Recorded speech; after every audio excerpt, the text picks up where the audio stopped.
Hello and welcome to another episode of the Best You interview series. It's Gary here again. Thank you very, very much, as always, for taking the time to join me today. And today I'm joined by Executive Business, Finance and Human Resource Leader Daniel Friker, who is here to discuss his thoughts and experiences in artificial intelligence within the human resources industry. And in particular, we'll concentrate our conversation today on candidate selection. Having travelled the world helping Fortune 100 businesses find talent, Daniel has cultivated numerous executive level client relationships through successful collaboration with operations, recruiting and finance, including working with global Fortune 500 companies and a variety of small to medium businesses worldwide. Daniel has amassed expertise in the technical design, implementation and execution of talent acquisition and fulfillment solutions within a variety of industry-specific platforms that align with hiring manager needs while mitigating costs, improving profitability and speed to market. And one of the key things from a personal perspective that really piqued my interest when Daniel and I had a chance to chat before recording today was that, and I don't even know if Daniel remembers this or not, but he said, people are horrible at selecting other people.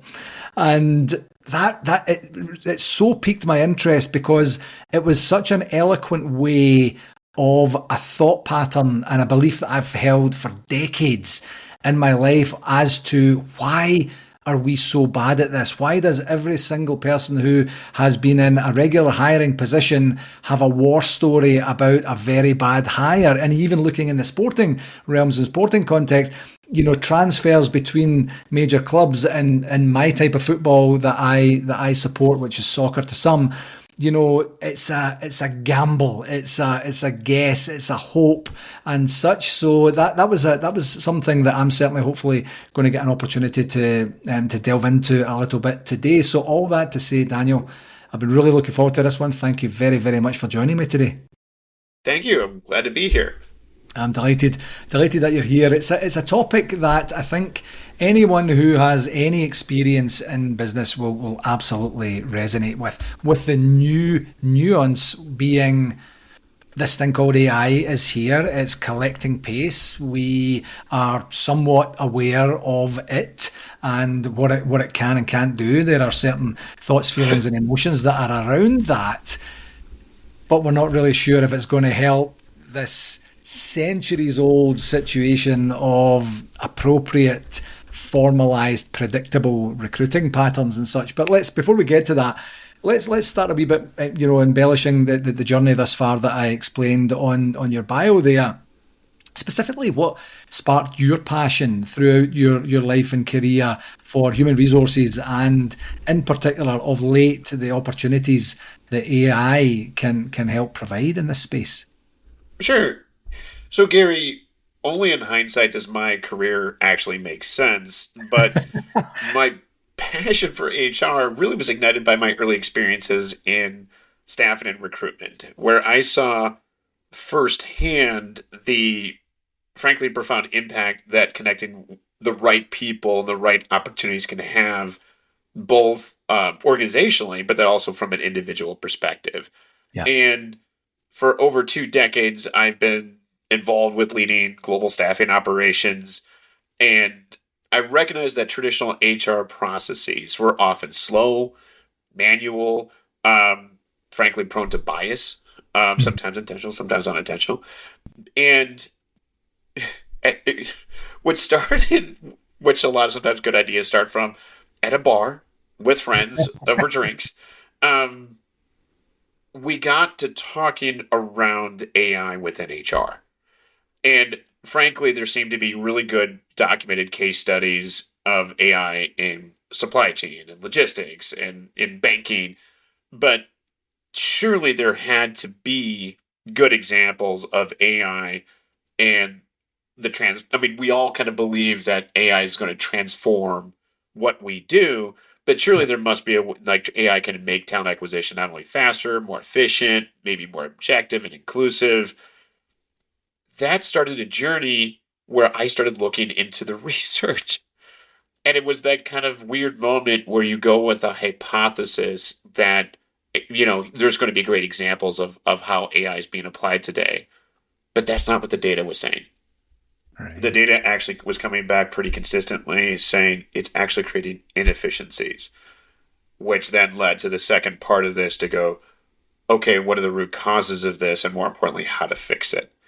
Yeah. So it's really an amalgamation of just crystallized intelligence of being in the industry for several decades, having a master's in data science and HR analytics, and Yeah. then kind of seeing how some of the biggest companies out there, like Microsoft, Cisco, big tech, and are utilizing these new technologies at least to try to solve this age old problem. Yeah. It's really interesting if you think about it, it probably depends on your frame of reference in terms of time. I was chatting with a student recently at the University of Calgary who was experiencing some frustrations around the challenges of essentially getting past the first hurdle, which was a commonly accepted thing for students when they're applying for any type and style of role, that you have to get past a machine of Yes. some description. It's not even a human being eyeballing your fabulous work on your cover letter and resume. You're, for the most part, inputting information into a system.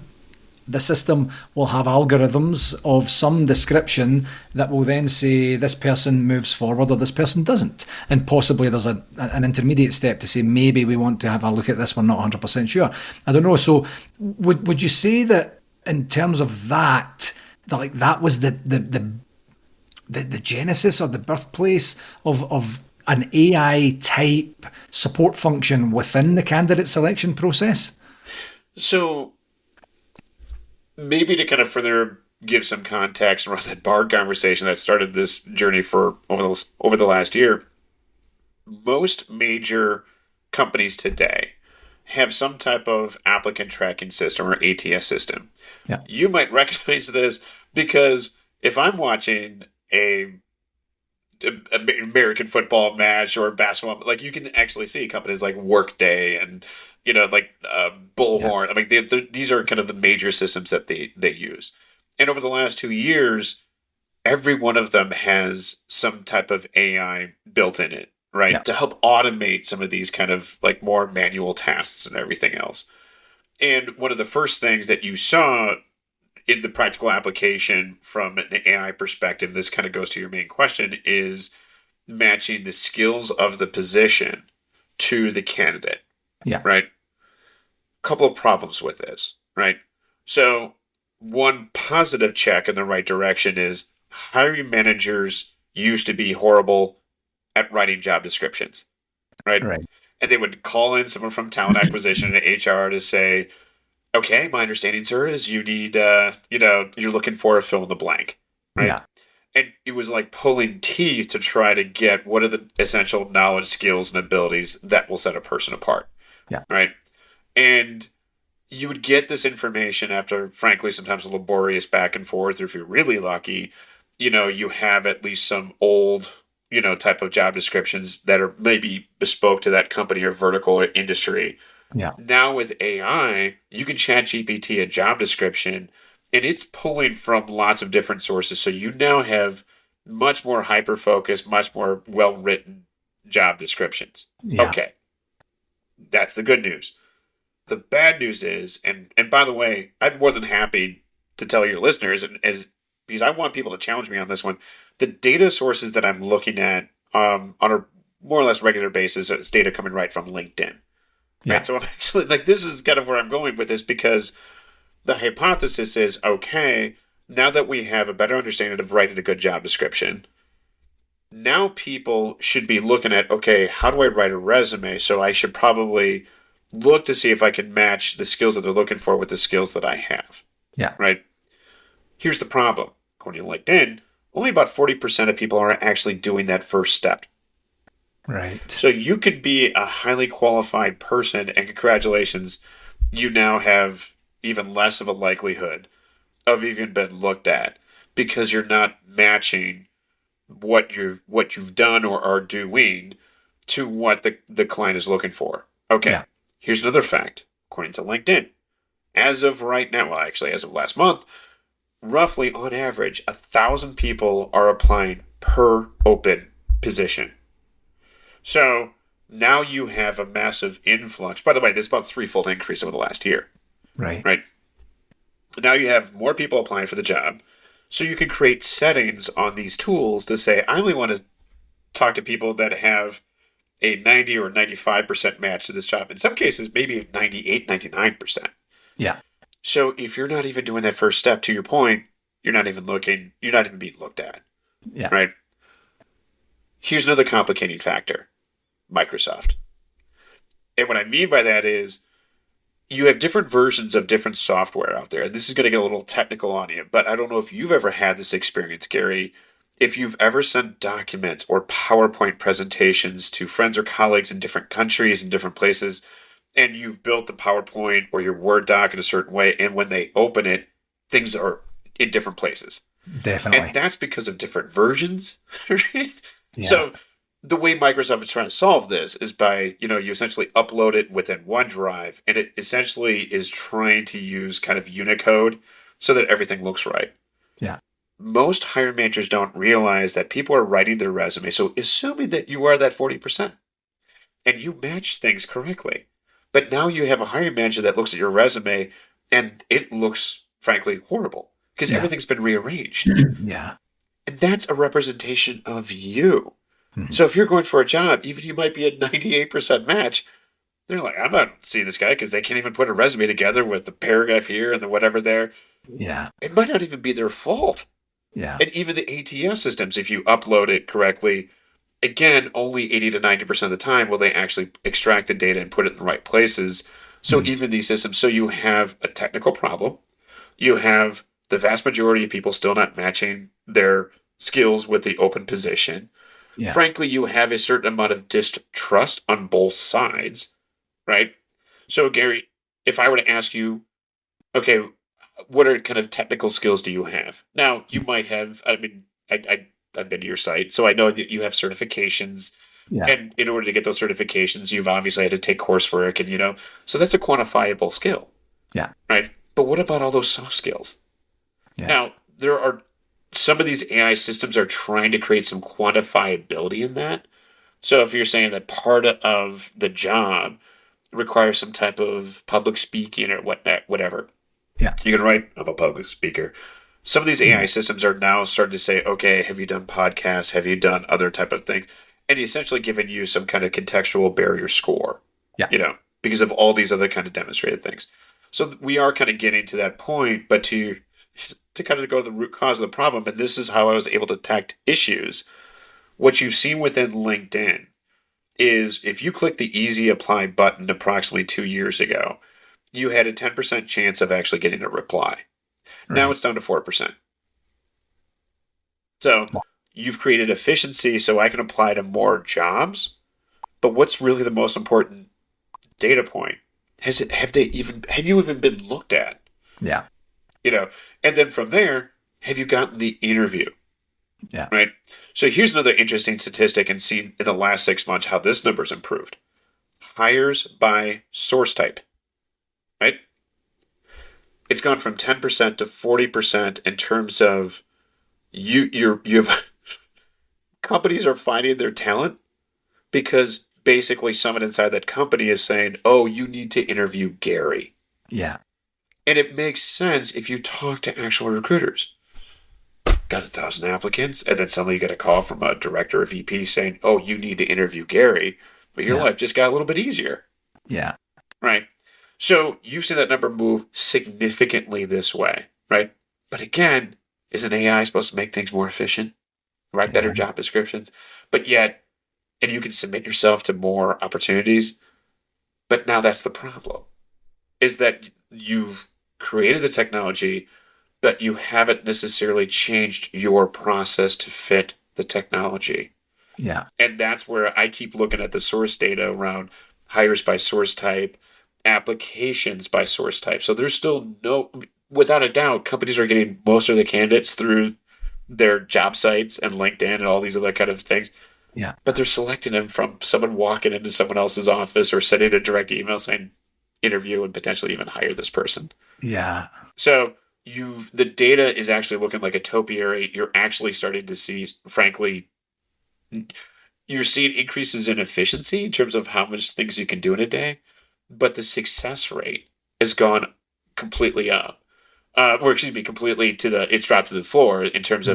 of, again, what do I need to do to stand out and get hired by companies today? Yeah, and So, that was definitely the theme of the undergraduate class that I recently completed there, where they were asking that very question, like how do I stand out? How do I get beyond that hurdle? And not that they're punching above their weight or they're applying to things that are inappropriate and essentially just a time suck. They are saying, I'm more than qualified for this role, and I know that to coin the old adage, it's not what you know, it's who you know. yeah. If AI in some way is having completely no bearing on that common practice within a particular business or industry or country or culture, how would I best advise someone entering the workforce or someone who's already in the workforce who's just looking to make a move to try and navigate that, take AI out of the equation to navigate that social component part. Oh, so I would challenge you on something because you said take AI out of the equation. I want you to think about something a little bit differently, right? Think weapons and tactics, right? You incorporate a new weapon on the battlefield. You now have to identify new tactics to utilize that new platform effectively, Yeah, right? So, Maxim machine gun, World War One. Let's go over the trenches and charge that fixed position. Horrible idea. yeah, Why the generals did it for 2 years before someone said this is really dumb. And essentially, you have the advent of the tank. Thank you, UK. And then because the Germans that basically modified that under Hans Guderian to say, hey, we have better tank tactics, right? yeah. Now they also made better tanks too, but it's the same thing. So here's what I would tell you. And by the way, this is and we talked about this pre-interview. So I sit on one of the career advisory boards at the University of Minnesota, and we just had our meeting last Friday. Hmm. And to be clear, under the University of Minnesota system, you have your business school, your liberal arts school. So it's a derivative. It sits within, again, the College of Science and Engineering. What the university saw in the last year were 3 offers per available student within that college. So now that's dropped to essentially less than 1. Yeah, And one of the things that we identified, so what wasn't a problem the last several years and the University of Minnesota is actually one of the largest in terms of undergrads, masters and PhD students, hmm. is there was less of an emphasis on interviewing skills. I mean, Right. why do you need interviewing skills when you basically show up and you get 3 job offers and not a bad problem. But Yeah, basically, they realized, okay, this is what we saw and how quickly the data shift over the last year. Unfortunately, there's no sense to think that that's going to change in 2025 going into 2026. yeah, So one of the first things I would say to your students is number one, are you utilizing an AI tool to match your knowledge, skills, and abilities to the open rules? Check that box. AI is really good at even crafting good interview questions. So think of it as being a very bespoke friend. So if you're interviewing at 3M for an AI job or fill a blank job, yeah, you can actually really chat GPT or Gemini, or there's a couple of other, good ones out there that will give you a really good sense as to the type of questions they're going to ask.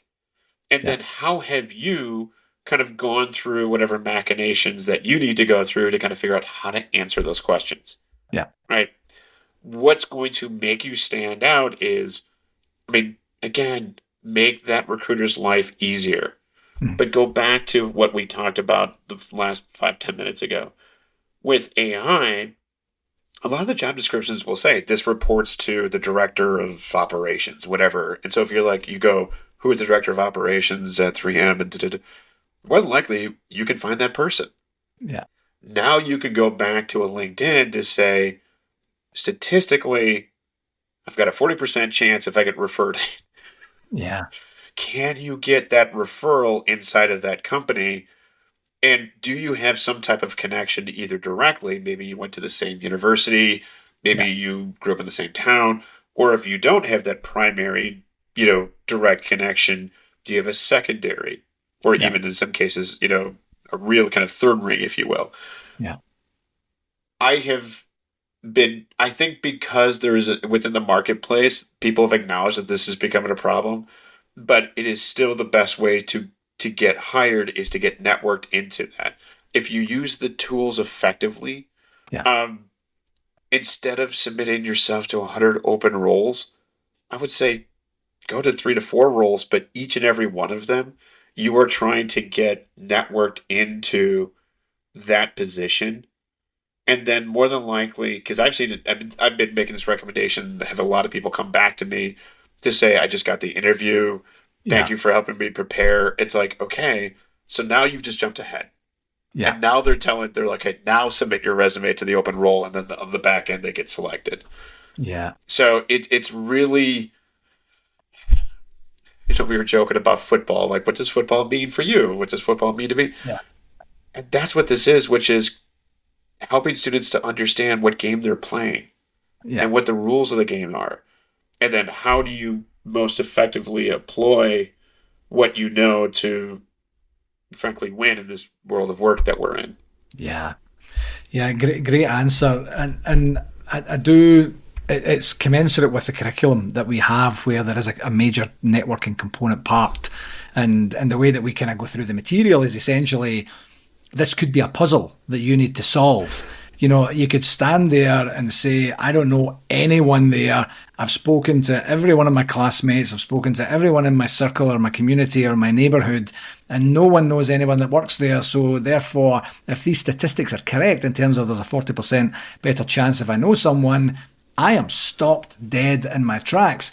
Whereas the puzzle that we have to solve is there has to be a way. If you imagine you're playing a game, and I think about this, I have Solitaire on my phone. It's the only game that I play regularly on my phone, and I play one game each day, and I play it, and there's major parts, different parts of the Solitaire game, but the one that I play is a daily challenge, and I know for a fact that it's solvable at the very beginning.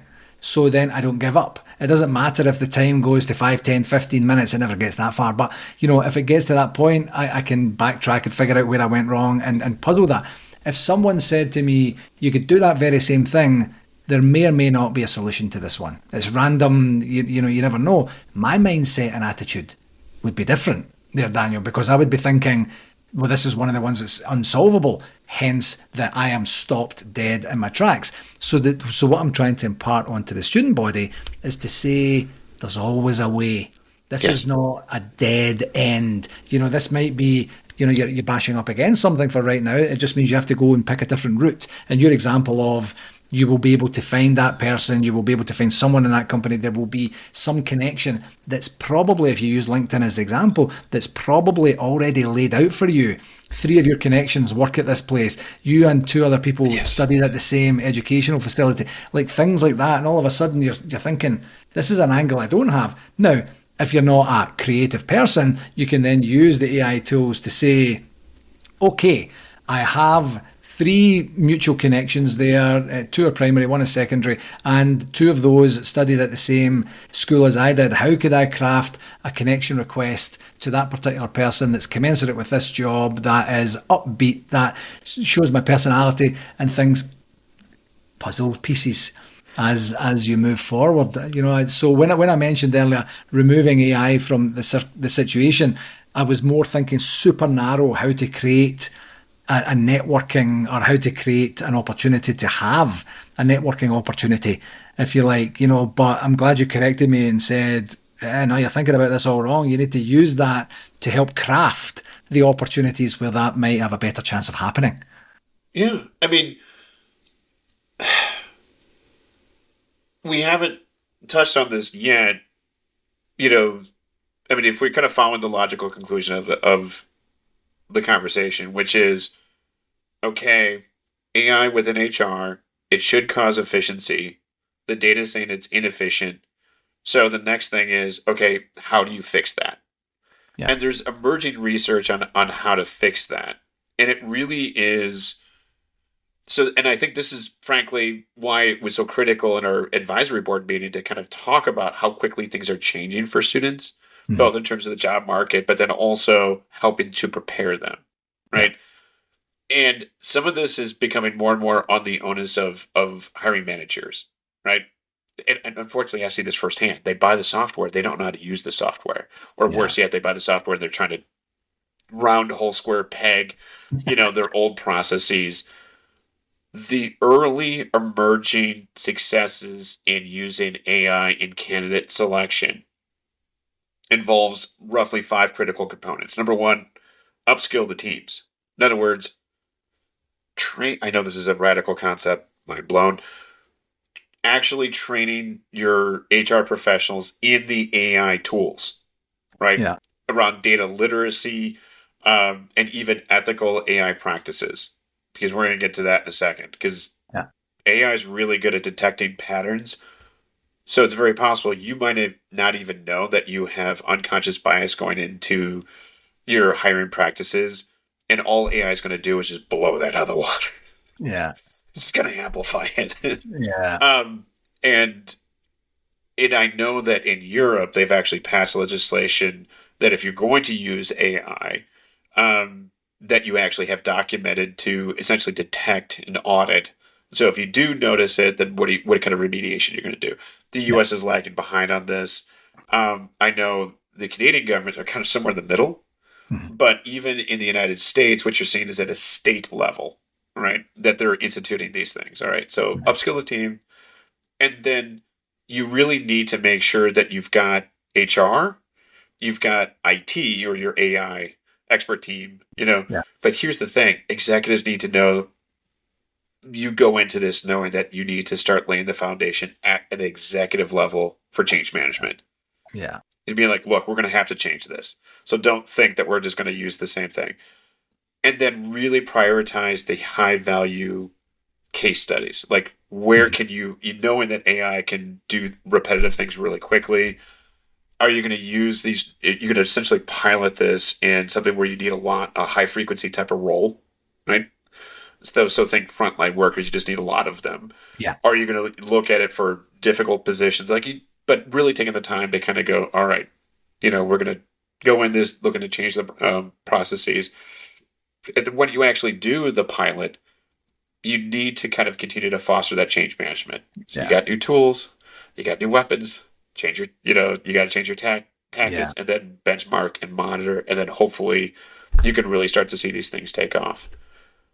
At an institutional level, one of the things, and again, waving the flag for the University of Minnesota, when we started the career advisory board, or I was asked to be on the board about 7 years ago, it was really meant to address a problem, which is um, how do we improve, again, within the College of Science and Engineering, potential employment outcomes for students?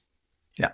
Because what they were seeing was basically 7 years ago, there were the three biggest choices were going back into academia, always an option. You get your master's, get your PhD. Tesla and SpaceX. I don't know if that really holds up over the last 7 years. But what was amazing from this last board meeting was to see the number of companies that are now looking at, not just your computer science, but just think even astrophysics and physics. It's a public institution, so I'm not saying anything that's out of line. I will tell you there were some unusual hires this last year from the College of Science and Engineering. Number one, the Minnesota Twins and DraftKings, All right. because you talk about candidate selection or baseball selection, Moneyball. I Yeah. mean, how do you use data to put the best team on the field, Yeah. right? DraftKings, like it or not, it's one of the fastest growing companies. How you set the line in certain games, as the Minnesota Timberwolves are going through the NBA playoffs. Yeah, that's also becoming really important, right? Yeah. I don't know if that's the best use of a PhD in astrophysics, but at least it's given them more career options, right? Yeah. And then I kind of touched on some of the other things, which is not only are we trying to get more companies to come into the university to kind of really break down how this research, how the usage of these type of tools can help connect the dots, if you will, outside of just what I just mentioned in terms of the other areas. So I do think there's some onus that you need to put on the students and job seekers, but there also needs to be work that's done in the hiring community, to kind of go in with a little bit more of an open mind to kind of promote that type of transparency, outside of just kind of this, it's going back to how we started the conversation. Like, I know what I want. This is the construct that I want. I'm so rigid, when in reality, to your earlier comments, and I think your students are bang on right. They probably can do the job, but you've got to be able to do a better set of things to make that connection more holistic, if that makes sense. Absolutely, yeah. And you mentioned briefly earlier their biases, whether they're conscious or unconscious biases. And how do so if we take it back a step, before AI is becoming hopefully a key player in appropriate candidate selection, where it can be relied upon to get organizations what they need, why are people typically so poor at selecting other people for types and styles of roles? And I'll caveat that question with, it's human beings that are helping to build and continue to foster AI going forward. So if they are consciously or unconsciously biasing the technology in the beginning, are we actually going to see an appropriate output from this? The short answer, I'm calling me an optimist, but I think the short answer is yes. Okay. Right? Most major companies are tracking at least at some basic level. Right. And I know it's different in different countries and everything else, but certainly in the United States, there's something called, you have the Civil Rights Act of 1964. And then there's been some additions to it. So, for example, it's illegal in the United States, to discriminate against gender, nation of origin, religion. With the American Disabilities Act, obviously people with disabilities as well. So that it's kind of expanded. And I would say, generally speaking, in Western countries, they have a version of this, right? Most companies are taking a look at this data, and I can tell you, without naming names and get anyone in trouble, they will look at the data to say, okay, within our, and you see this a lot sometimes in, frankly, STEM type of roles. Right. So think engineering or, whatever. And it could be sometimes 80, 90% men to women, right? And so it's like, okay, we can acknowledge that that's a problem. How do we at least try to get that number closer, right? Yeah.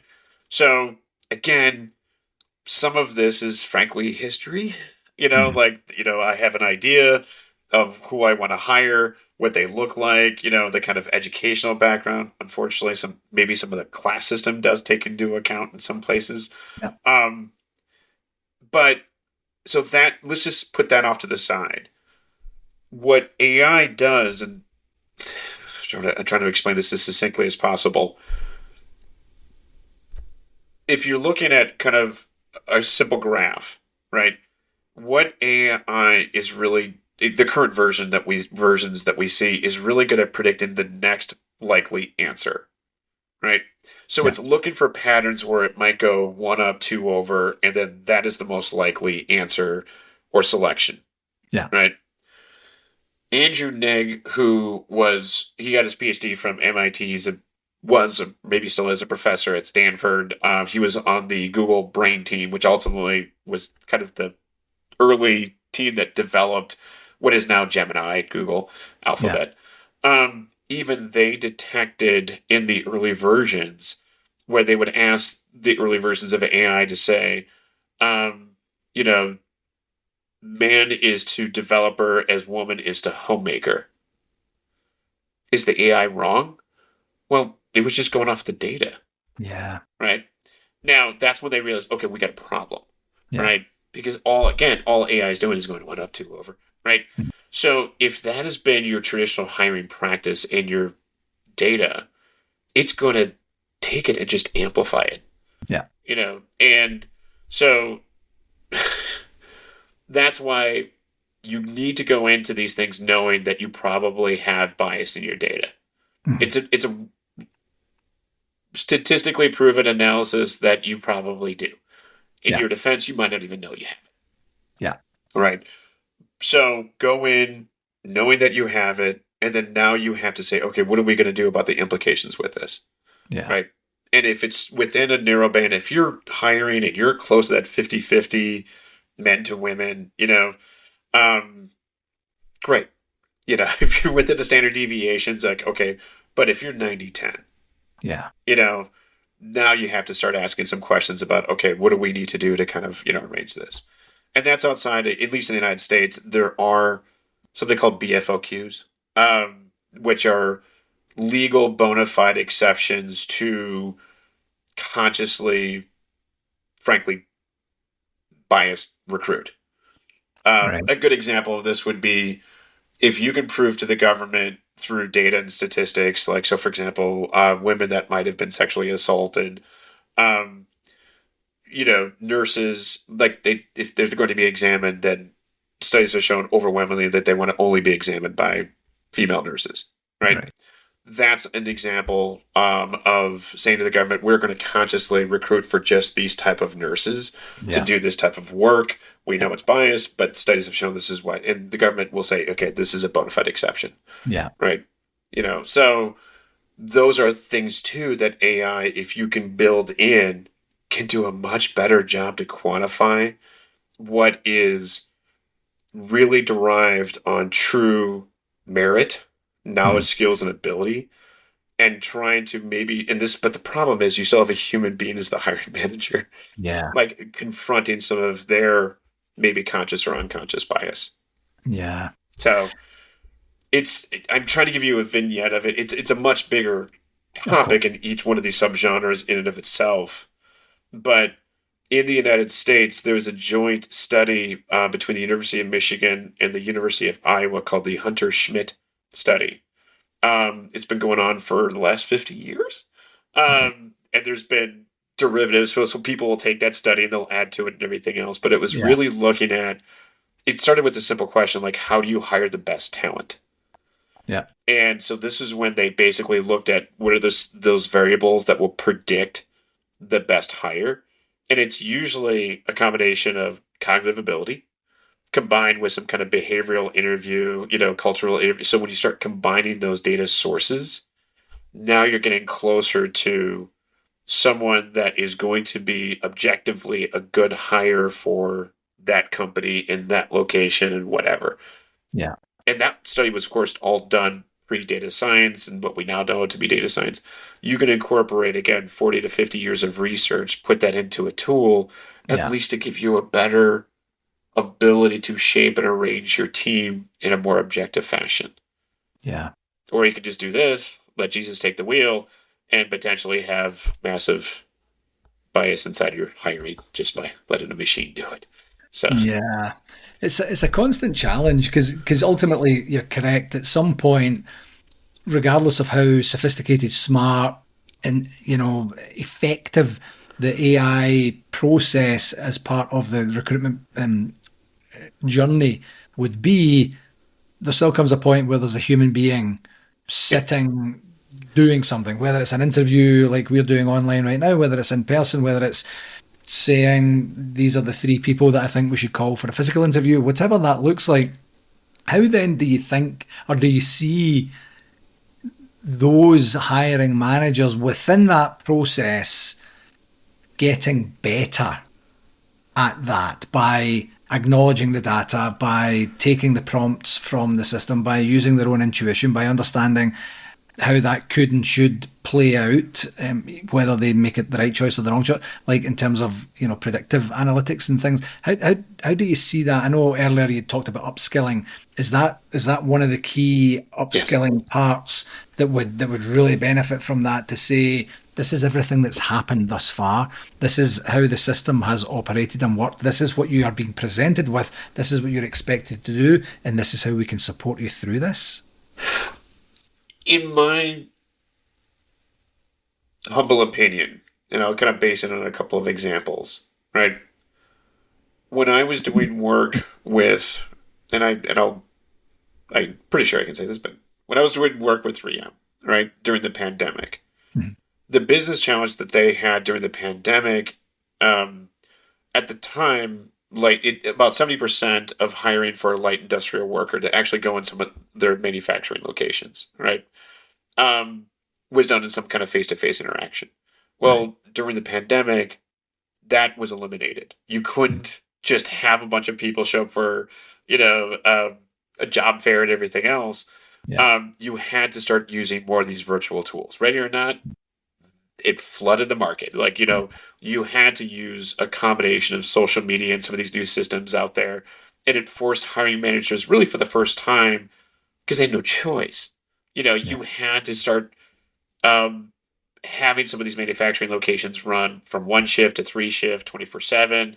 Um, so suddenly they were almost begging HR and talent acquisition to say, how do I change? Right. Yeah. And then what you saw in the post COVID years is that essentially in most countries you had global talent shortages. Right. Mhm. I mean, I've been to Calgary. I know the area. I live in Minnesota, so like I know a thing or two about cold environments. Like you often have to make do with the talent community that you're given Yeah. because you don't necessarily have these huge population centers to pull from, No. right? So this is an opportunity, I think, for both hiring managers and talent acquisition HR folks to kind of say, okay, there are new tools out there. What can we be doing better to find better talent, or just maybe look at new talent pools in Yeah. areas that we never thought? Yeah. I can use one example because I know for a fact it's been used, but like you take there's a company called Polaris. They make all sorts of kind of things from everything from ATVs to Yeah. jet Yeah. skis I know to snowmobiles, that sort of thing. that. Yeah. They have a location in a place called Spirit Lake, Iowa. Very beautiful. It's in the middle of nowhere. It's actually Right. more or less a hospitality town, right? They identified the fact that most of their welders were men. So they did an initiative around how do we train women into welding, right? So they tried to kind of deconstruct this to say, okay, this is who we typically hire. How can we go after this population? It was quite successful, and you have different kind of versions and case studies of that. And now imagine where you have a software platform that can give you more of these type of, you know, of a better dashboard so Yeah. that you can do a better job not only objectively hiring people with the best knowledge, skills, and abilities, but you actually touched on something too, Gary, where AI is really good at too, is from a leadership development perspective. Mhm. You know, like it or not, the average tenure of a US worker is 2.7 years. So, and more than once, this has come up in our board meetings where it's like, well, the current generation is just, they don't stick it out. It's like, no, companies have frankly, they've cut out training development. Yeah. So if you're not training them, you're not developing them, they're almost forced to have to go to a different company to get the knowledge, skills, and abilities. Yeah. You now have tools today, right now, that you can create a bespoke learning development plan. So if you're a student, it doesn't matter if you're a student in your 20s, 30s, 40s, 50s, whatever, is to say, like, what do you want to be? And then what type of either additional education or certifications Yeah. or experiences do you need to get so that you can go from here to here? That used to be reserved only for people inside major companies that were in the top nine block, if you will, the kind of Jack Welch top 10% or Yeah. 20% depends. Yeah. Now you can do that at a much more bespoke individual level. Yeah. And so that's why, in summary, I am an optimist on AI tools, on what they can do well. And if applied properly by both job seekers and companies, there is a world that in 5 years from now, um, you can actually see a lot of efficiency in the marketplace. Yeah. And the example that I love to use is Uber. Right? Mm. I don't know if you're familiar with Uber or Lyft, Very. Yeah. but you think about that transaction.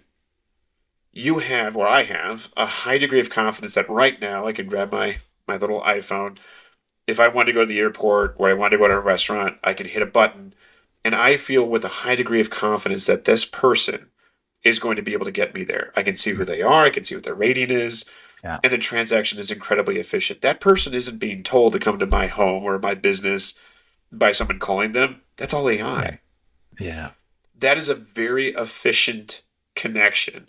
Now imagine, and you're going to see this by 2030, people are going to figure this out, where you're going to get your next job. And I'm talking about a full-time job or maybe a fractional job or a consulting job in that same level of efficiency, Yeah. where you have a high degree of confidence as a job seeker that this is the stuff that you want, and they have a high degree of confidence that you are bringing the knowledge, skills, and abilities to contribute to their company.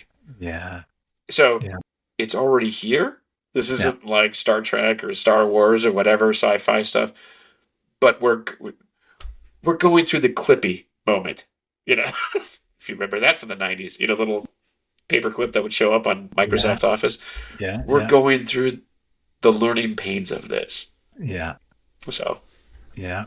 Fascinating. You know, and I think it's if you've been in hiring and you've done it, if I could say, incorrectly, which would be borne out through the fullness of time when you start to realize that these aren't a good fit. They are, interacting poorly with colleagues. They're not as efficient. They're not as skilled. It's causing customer challenges, whatever that looks like. You will feel that pain, and anything that could happen downstream or upstream, depending on what way you look at it, of that to prevent that happening would be an absolute blessing for everyone in the organization. And it's where you want to invest your time. Do you want to invest your time in trying to fix this problem that's now in your lap, which you contributed a sliver of, or would you rather invest the time up front to say, let's make this more appropriate, predictable, acceptable and affordable for the organizations as we move forward? We could, as you mentioned earlier, this is a vignette of a colossus, and we could talk about it all day. Maybe we'll do it again sometime. But as you know, Daniel, this is the Best You interview series where I ask each of the guests what regular practice that they employ. So what regular practice does Daniel employ to give you the best opportunity to be the best version of yourself? It's a great question to ask at this exact moment in time because of the preparations that I did for this most recent board meeting. So I would say a key practice is really not only dedicating a certain amount of time each week for reflection, right? Yeah. But also challenging yourself around kind of being a better learner, right? Yeah. And in my case, I mean, we talked about it on this call, try to surround yourself with really smart people. Yeah. And always try to take on something that is new. In my case, I talked about how, because of my unique background, which again only makes sense, which is, I had friends encouraging me to kind of go down around this latest HR technology trend, analyze the recruitment data, connecting with peers to talk about these best practices. I would say, if you kind of break that down, these habits have, I think, not only helped me continue to stay relevant in my respective industry, but I think it's always important for people, regardless of what age or where they are in their career, to have these moments of reflection. Do they have some type of either personal learning development plan or something that they're developing within their a company or whatever? But by having these little stages and gates, I think that helps individuals continuously adapt their approach to deliver best outcomes. And I think that's applicable in almost any industry or any kind of job function. Yeah. So I hope that answers your question. If that was well, it's your answer, of course. So any answer you provide is yours. Do you know what I love about that? I love the intention of not just the reflective practice, but the opportunity to do something with that. And I would say, in a variety of ways, I would say to people, don't ever leave the scene of the learning without taking an action. And I would use the different words at different times. But once you've reflected, once you have information that's presented in a way that maybe wasn't presented to you before, or it's just affirmed or reaffirmed something you already thought or was practicing or believing, whatever that is, great. What are you going to do about that? Is it more of the same? I'm going to stop thinking about that. I'm going to remove myself from that relationship. I'm going to surround myself with these types of people, distance myself from these types of people. Whatever it is, it's taking that wholesome effort and endeavor and then saying, I am solely responsible for taking this and doing good with it. And that's what I got from what you said there, which is dynamite. I love that. I love it. So before I let you go, Daniel, where can people find out more about you? Well, you can learn more about me. Feel free to connect with me on LinkedIn. Yeah. Through professional organizations like the University of Minnesota Alumni Network. I think I've talked repetitively about that. And then I would say most recently, I have done a couple of podcasts, and including this one. So yeah, you can find me a couple of different places, but those are probably the best places to get a hold of me. And I'm more than happy to, again, I'm working off a hypothesis. So if people reach out and they said, hey, I found a good case study, or hey, I'm struggling to find my next job and career, I'm more than happy to engage in those conversations. Fabulous. I do have quite a few HR professionals in my network, so I'll be sure to prompt them to give this a listen and certainly get in touch if the need arises. Hello again. Thanks again for tuning in to this episode, and I do hope that you found it valuable and gained some insights. I do have an ask for you. If you enjoyed this podcast, I would absolutely love it if you would connect with me on my socials, and that's at LinkedIn, Facebook, and YouTube. Just search for my name and do whatever it is you need to do there to follow me and stay updated with all the latest content, tips, and discussions. And for any more resources that you're looking for, feel free to visit my website, garygillen.com. And while you're there, you can book a free, no obligation 30-minute coaching call directly with me through the site. Whether you're looking to enhance your performance or tackle a new challenge, I'm absolutely here to help you succeed, and I would absolutely love to hear from you. Thanks very much again, and until next time, keep pushing towards your goals and getting better each and every day, my friend.